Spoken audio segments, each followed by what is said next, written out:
I started very small. Most people are not aware, but what became Alder Consulting today started with less than 1 cent. Wow. And I remember all I had on me was 17 naira 50 kobo. And I went to a bookshop and I bought cardboard and I did some cartoons. I sold that night, made 168 naira, took my tithe out of it, plowed back the money. But before the end of that year, people were ordering artworks from me for about 40,000 naira. 40,000 naira was the cost of a Mercedes. I'm talking 1980s. Wow. Okay?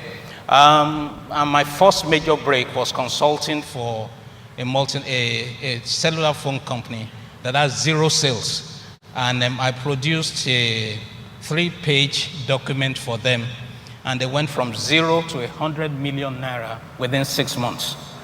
And they offered me 1 million naira retainership. Again, remember, a Mercedes then was about 40,000 naira. Wow. And so here was a very young man who was wearing jeans and just had a laptop and would go to a corporation and just daze people, and, get results, Now, how did I get to that is the question, and that is a challenge that parents have. Now, when I was a young boy, I used to do a lot of cartooning. I used to do a lot of drawing. Now, if you sat down with me at that point in time, you will say this boy is going to end up an artist.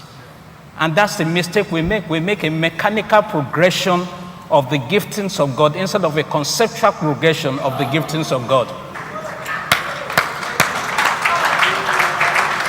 What is a conceptual progression?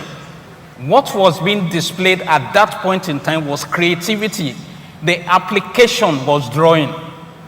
So I could design furniture, I could cartoon, and so what I do now is that companies come to us and we conceptualize ideas for them, create products for them, show them how to increase their market share. It's still creativity.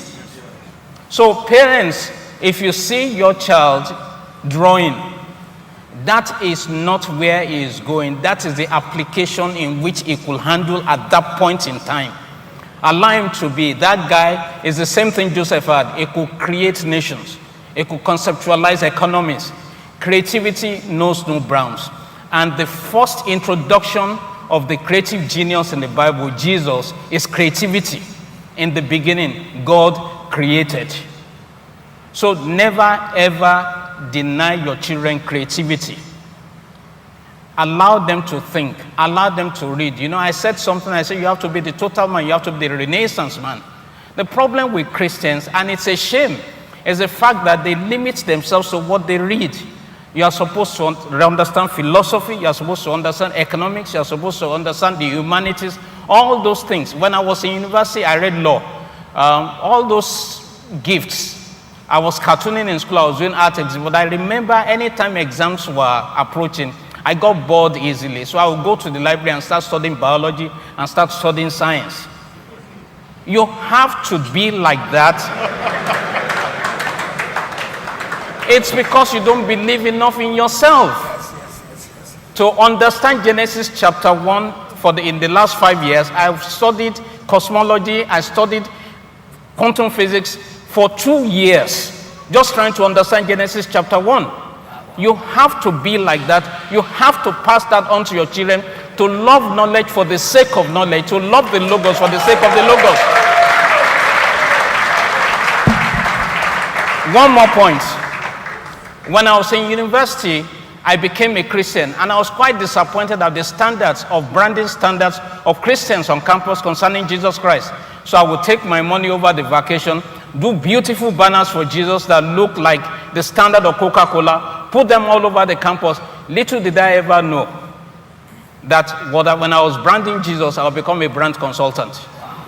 I'm not saying it is a causative factor, but there's some associative factor with that.